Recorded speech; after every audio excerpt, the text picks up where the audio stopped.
Passamos agora ao quadro Perguntas e Respostas Bíblicas.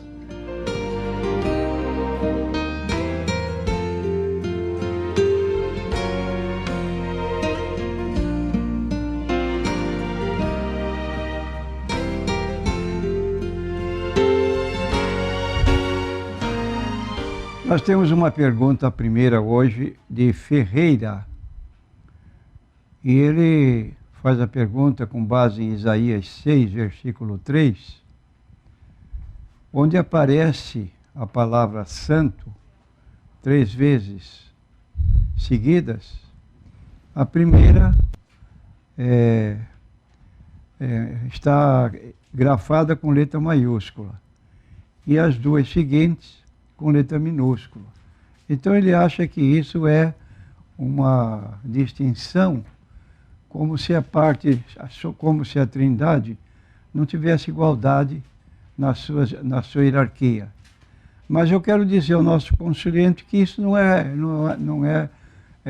é propriamente a razão para a crença dessa forma, porque há uma regra de gramática que palavras que iniciam uma sentença, elas são colocadas com letra maiúscula, a primeira letra. Logo, a palavra santo é uma palavra que designa uma condição de pessoa, pessoa separada para servir a Deus. É um substantivo comum. Sendo um substantivo comum, depois do ponto final, quando começa santo, santo, santo, a primeira palavra, então, deve ser com a letra maiúscula no S, e as duas seguintes, letra minúscula. De modo que não há qualquer colocação doutrinária que possa ferir a doutrina da Trindade na condição de um só Deus eternamente subsistente em 3 pessoas. Ok, essa aqui é para eu responder então, pastor Antônio Reinaldi. Essa pergunta que está aqui em nossas mãos é um obreiro que faz a pergunta. Ele diz o seguinte: o que significa a expressão "o justo viverá pela fé"? E quando o obreiro espera a providência material de Deus? O texto que ele citou é propício, porque foi um dos textos chaves para despertar a reforma protestante. Martinho Lutero, ao ler a Epístola aos Romanos, no capítulo 1, versículo 17, ele leu: mas o justo viverá da fé. E ele entendeu que a graça de Deus, a esperança eterna do crente, estava na fé em Cristo, na fé na palavra de Deus, baseado em Romanos 10, 17, a fé vem pelo ouvir e ouvir a palavra de Deus.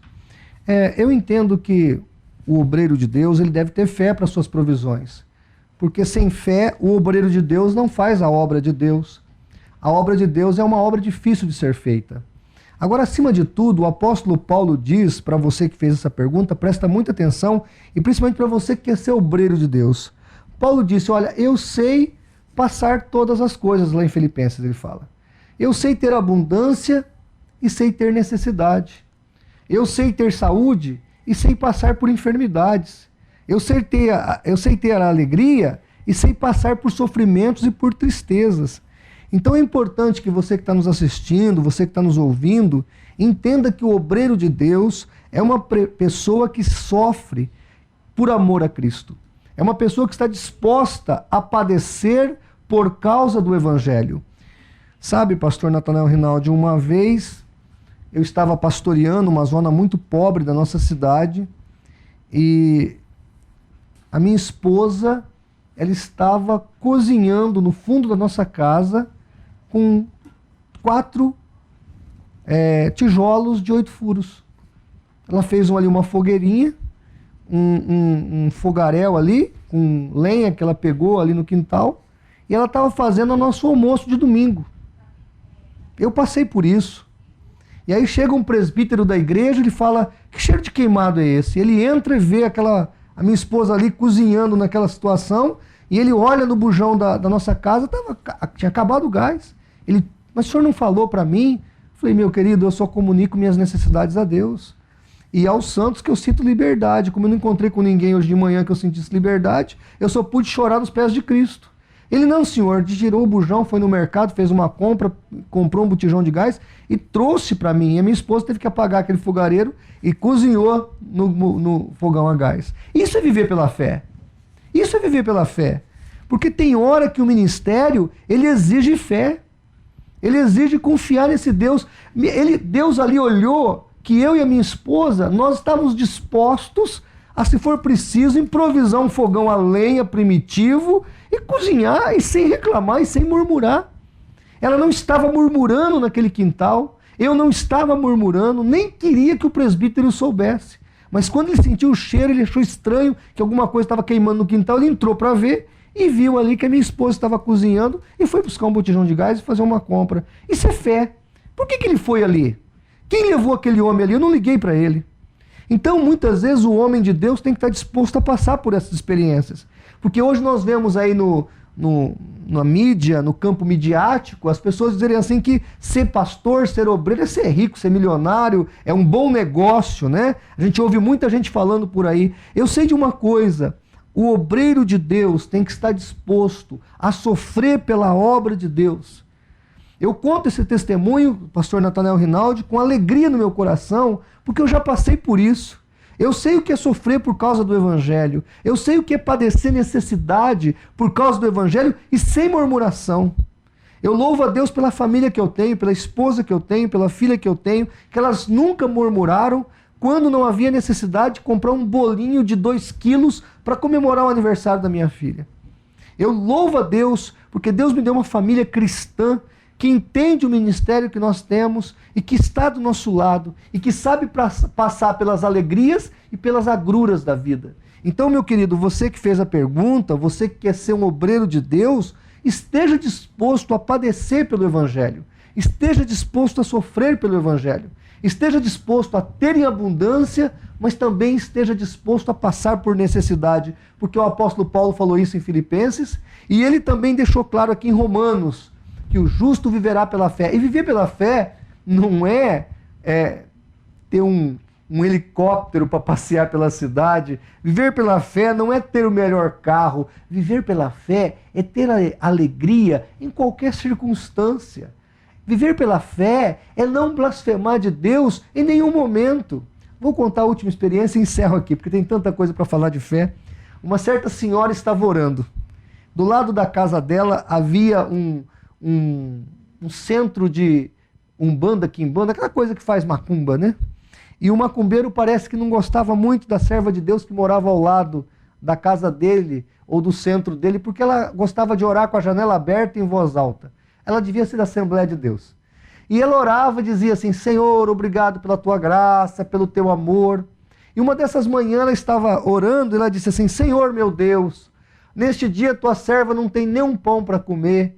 Providencia, meu pai, o suprimento para a tua serva.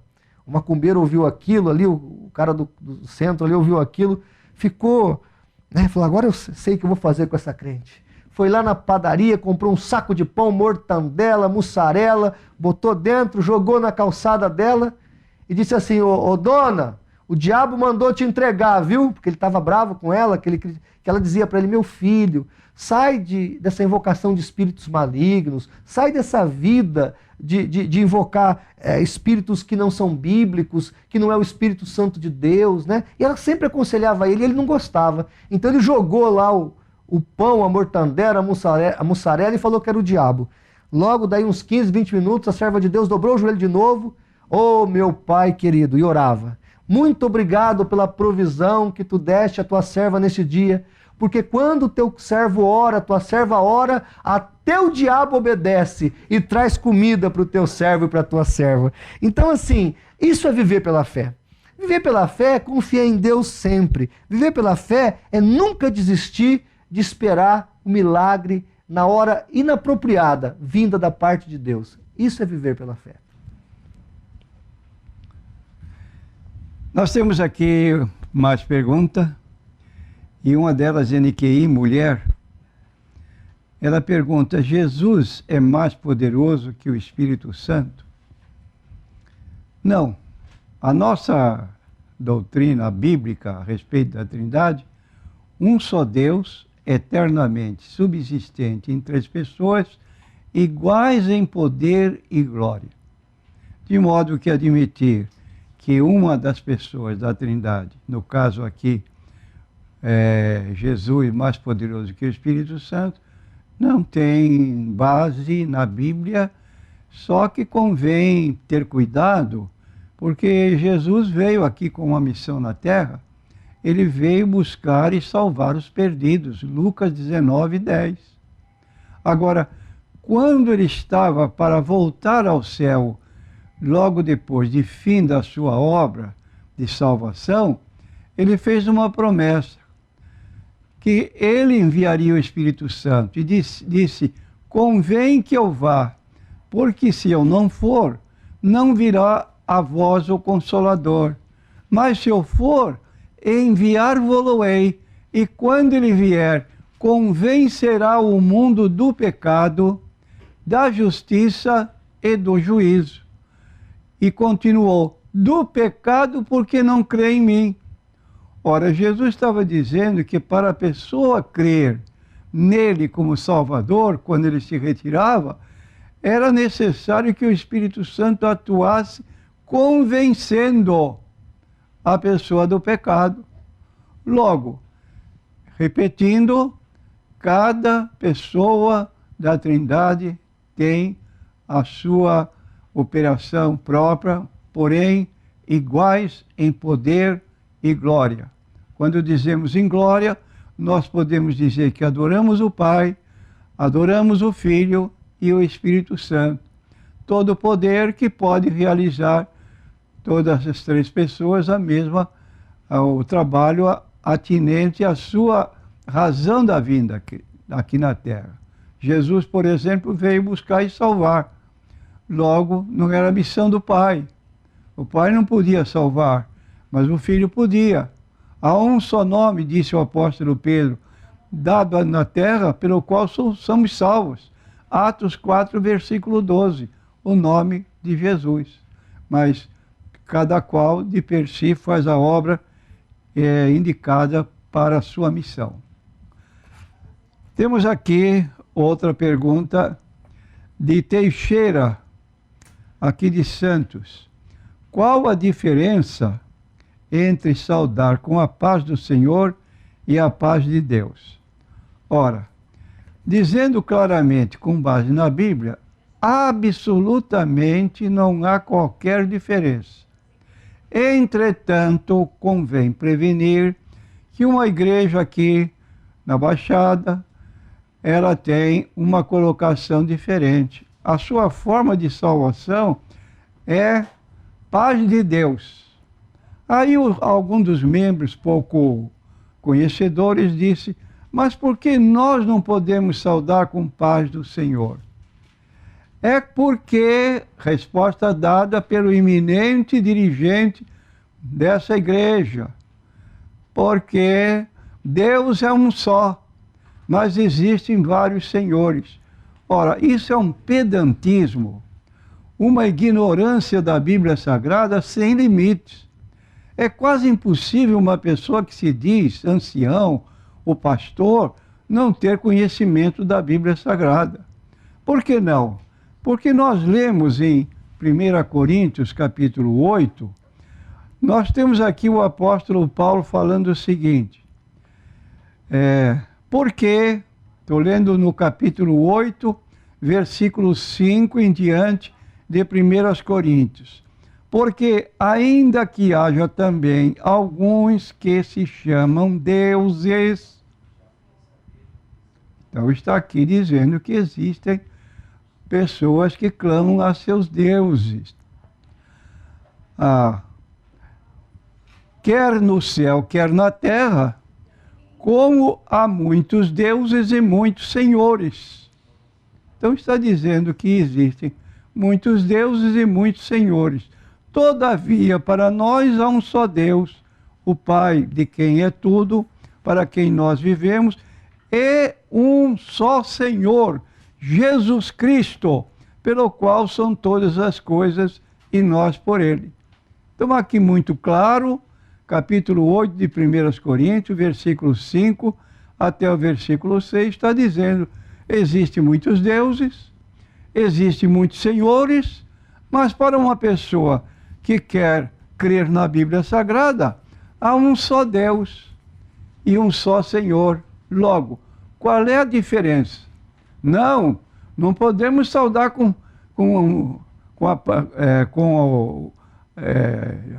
o nome de Cristo. Nós temos que dizer paz de Deus, não paz do Senhor. Isso não passa de ignorância bíblica.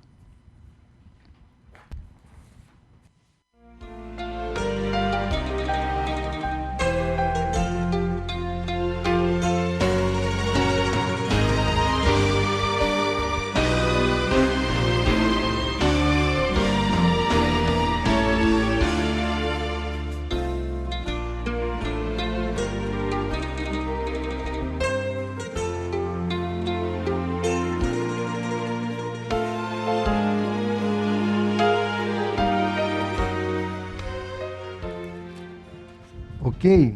Então, pastor Natanael Rinaldi, eu estou aqui com essa pergunta que me passaram. A pessoa quer saber a visão calvinista, como eles explicam a queda de Lúcifer e dos anjos. Quer saber se tudo era um ato predestinado ou se tinha livre-arbítrio.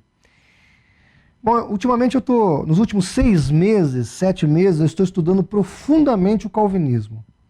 Não dá para falar aqui todas as minhas impressões positivas e negativas, porque o tempo nos é contrário.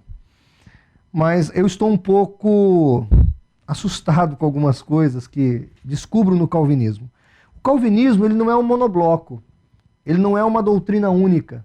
Não pense você que todos os calvinistas pensam igual ou da mesma maneira. Há vários tipos de calvinistas. E há os hipercalvinistas.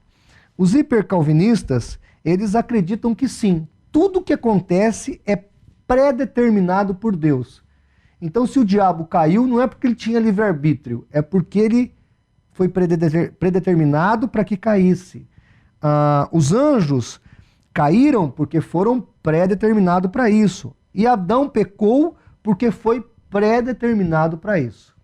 Claro que eu estou falando dos hipercalvinistas. Mesmo dentro do calvinismo, há aqueles que não acreditam nisso, né?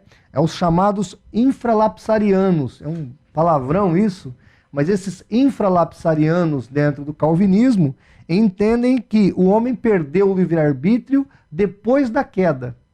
E eles entendem que livre-arbítrio seria a ação do homem procurar Deus e não do homem tomar decisão. Eles confabulam entre eles que isso chama livre agência.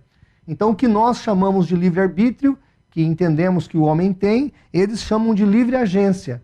E livre-arbítrio para o calvinista é o ato de Deus procurar Deus, o ato do homem procurar Deus por si mesmo. O que nós entendemos também que é impossível. A procura do homem vem da parte de Deus. Foi Deus que nos amou quando ainda éramos pecadores, tá? Então, assim, só para explicar isso para o nosso ouvinte e telespectador e dizer o seguinte, o assunto é complexo. Daria para nós conversarmos aqui pelo menos um dia inteiro sobre esse assunto e ainda assim não esgotaríamos. O que eu quero salientar é o seguinte, Calvino fala na Instituta número 1, logo no início da Instituta dele, que Adão tinha livre-arbítrio. Entretanto, em nenhum momento da Bíblia nós vamos observar o homem perdendo o livre-arbítrio. O que nós observamos claramente na Bíblia é que o homem será responsável pelas suas atitudes e pelos seus atos, como os anjos. Lá em Romanos capítulo 1 e capítulo 2, Paulo deixa muito claro que o homem será justificado pelos seus atos diante de Deus.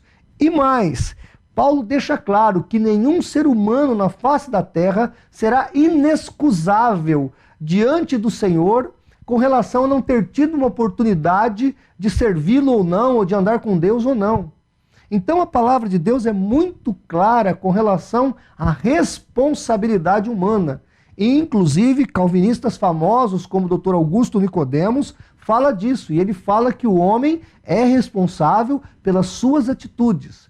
Agora, tudo é uma questão de cosmovisão da teologia. E aí eu repito, o hipercalvinista cai na doutrina herética do fatalismo, combatida por Santo Agostinho, inclusive, no seu livro chamado Livre-Arbítrio. Então o fatalismo vem do agnosticismo e vem do maniqueísmo. E ele foi combatido ferozmente por Santo Agostinho e pela igreja do século IV e do século V.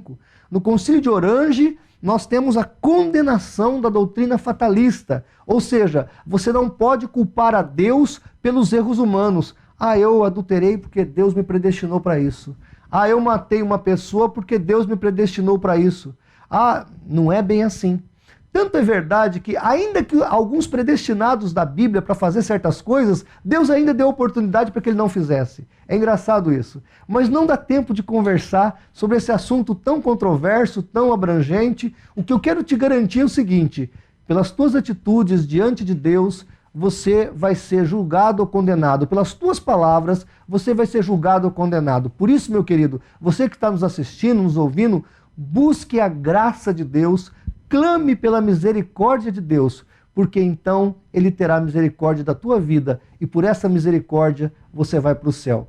Recapitulando, só dizendo uma coisa para finalizar. O céu é um lugar que não tem ninguém que merece. O céu é o único lugar que não tem ninguém que esteja habilitado para ir para lá.